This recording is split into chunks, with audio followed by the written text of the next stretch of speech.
मेरे YouTube page astro Naresh पर आपका स्वागत है। नमस्कार, मैं हूं नरेश कुमार और बात हो रही है शनिदेव के गोचर की। 2023 में शनिदेव का गोचर कुंभ राशि में हो रहा है। 17 जनवरी से कुंभ राशि में गोचर करना शुरू करेंगे। कन्या राशि के जातकों पर इसका बहुत अच्छा प्रभाव रहने वाला है। वो कैसे रहेगा ये आगे बताएंगे, लेकिन सबसे पहले बताएंगे कि शनि का शेड्यूल क्या रहेगा 2023 में। 17 जनवरी को शनि मकर राशि से गोचर करना शुरू करेंगे, आगे आकर कुंभ राशि में। यहाँ पर 1 महीना रहेंगे करीब, और 1 महीने बाद ही लगभग 14 फरवरी के आसपास शनि जो है वो अस्त हो जाएंगे, क्योंकि कुंभ राशि में सूर्य का गोचर शुरू हो जाएगा। जैसे ही सूर्य के प्रभाव में आएंगे ये अस्त हो जाएंगे और 17 मार्च के आसपास दोबारा से उदय होंगे।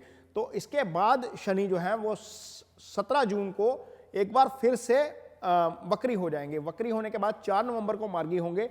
ये लगभग 4.25 महीने का पीरियड है जो वक्री रहेंगे, और 1 महीने के लगभग पीरियड है जब शनि अस्त रहेंगे। बाकी पूरा साल वो कुंभ राशि में ही गोचर करेंगे। वक्री अवस्था में भी पीछे नहीं आएंगे जैसा पिछले साल हो गया था, और यहां पर कुंभ राशि में ही रहेंगे।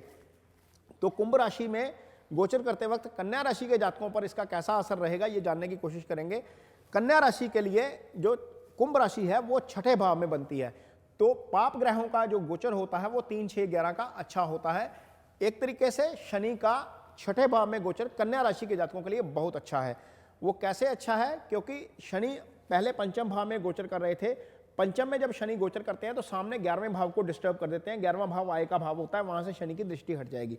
अब यहाँ पर 6ठे में आएंगे तो 6ठे भाव में गोचर करते वक्त आगे 7वें में जाएंगे। 7वें में शनि दिग्बली हो जाते हैं। तो 6ठा भाव एक तरीके से शनि का थोड़ा सा फेवरेट भाव भी है, क्योंकि सप्तम के बिल्कुल साथ वाला भाव है। यहां से शनि तीसरी दृष्टि से अष्टम भाव को देखेंगे, 12वीं दृष्टि से 7वीं दृष्टि से 12वें भाव को देखेंगे, और आपके तीसरे भाव को देखेंगे 10वीं दृष्टि के साथ। तो ये शनि की दृष्टियां रहेंगी आपकी कुंडली में।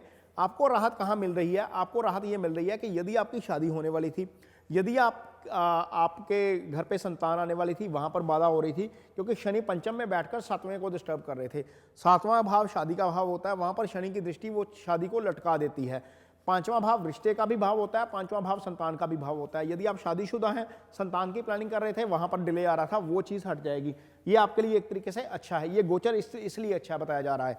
और शनि की जो 10वीं दृष्टि जा रही थी वो आ जा रही थी आपके धन स्थान के ऊपर। आय स्थान के ऊपर भी शनि की दृष्टि, धन स्थान के ऊपर भी शनि की दृष्टि। इसका मतलब है पैसे का फ्लो जो है वो जो रुका हुआ था कन्या राशि के जातकों के लिए, वो अब फ्लो चल निकलेगा, क्योंकि शनि के प्रभाव से आय भाव भी निकल गया, धन भाव भी निकल गया।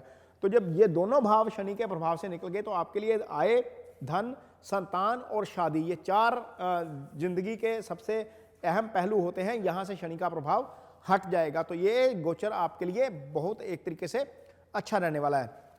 अब चूंकि शनि की दृष्टि का फल तो होता ही है, गोचर तो ठीक है, गोचर अच्छा रहेगा, क्योंकि एक बहुत सारे इंपॉर्टेंट जो भाव हैं कुंडली के वहां से दृष्टि हट गई है शनि की। लेकिन फिर भी जहां पर शनि की दृष्टि पड़ेगी वहां पर सावधान आपको जरूर रहना पड़ेगा। यदि शनि ने आपकी कुंडली में अष्टक वर्गा में जाकर 6ठे भाव में अच्छे मार्क्स दिए हुए हैं तो बहुत अच्छा गोचर रहेगा। ये आपको बहुत कुछ देकर जाएगा। ये अगले 2 साल बहुत कुछ देकर जाएंगे। लेकिन कहाँ सावधान रहना है? शनि की तीसरी दृष्टि अष्टम भाव पे है। अष्टम भाव सीक्रेसी का भाव है। अष्टम भाव आपकी गुप्त विद्या का भाव है। अष्टम भाव आपके सडन लॉस और सडन प्रॉफिट का भाव है। तो यदि आप ड्राइविंग से संबंधित कोई काम कर रहे हैं, कोई ऐसा काम कर रहे हैं जहां पर जोखिम रहता है गिरने का, चोट लगने का, तो आपको ध्यान से काम करने की जरूरत है वहां पर, क्योंकि शनि तीसरे भाव पर दृष्टि डाल रहे हैं। 12वां भाव, यदि आप विदेश जाना चाहते हैं तो हो सकता है कि मामला लटक जाए, क्योंकि शनि की दृष्टि अब 12वें भाव के ऊपर आ गई है। जब तक 12वां भाव आपका वैसे एक्टिव नहीं होगा, वहां पर कोई पॉजिटिव इन्फ्लुएंस नहीं जाएगा, तब तक बाहर वाला काम शायद हो सकता है ना हो पाए। 12वां भाव खर्चे का भाव होता है, और हो सकता है कि वहां पर आपको थोड़ा सा खर्चा आपका बढ़ जाए। ऑब्वियसली जब आय बढ़ेगी तो खर्चा बढ़ेगा, क्योंकि आय वाले भाव मुक्त हो रहे हैं तो आय बढ़ेगी तो खर्चा भी बढ़ेगा। शनि सामने उस भाव को देख रहे हैं। 12वां भाव स्लीपिंग डिसऑर्डर्स का भाव होता है। स्लीपिंग पैटर्न वहीं से देखे जाते हैं। तो यदि आपको कोई लगता है कि कहीं कोई दिक्कत हो रही है स्लीपिंग में, तो ये समझिए कि शनि का इम्पैक्ट है, इसमें आपको थोड़ा सा प्रॉब्लम हो सकती है। शनि की 10वीं दृष्टि जाएगी तीसरे भाव के ऊपर। तीसरा भाव आपके भाई का भाव होता है। भाई की हेल्थ को लेकर थोड़ा कंसर्न रह सकता है। आप फैसले लेने में थोड़ा सा कंफ्यूज हो सकते हैं, क्योंकि भाव जो है वो तीसरा भाव जो है वो करेज का भी होता है। फैसले हम यहीं से लेते हैं सारे।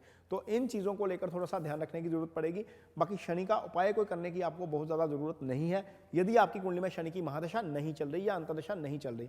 यदि महादशा या अंतर्दशा चल रही है तो आप शनिदेव के मंत्रास पढ़ सकते हैं। ओम शनि शनिश्चराय नमः, मंत्र आपके लिए बहुत अच्छा रहेगा। काली दाल उड़द की डोनेट की जा सकती है। शनिवार शाम काली तिल डोनेट किए जा सकते हैं, या शनिदेव के मंदिर में जाकर शनिशिला पर सरसों का तेल अर्पित किया जा सकता है। ये सामान्य से उपाय आप कर सकते हैं यदि शनि की महादशा या अंतरदशा चल रही है। ये कंटेंट आपको कैसा लगा, मुझे अपनी राय जरूर दीजिए कमेंट बॉक्स में। इसके साथ ही मुझे दीजिए इजाजत। नमस्कार।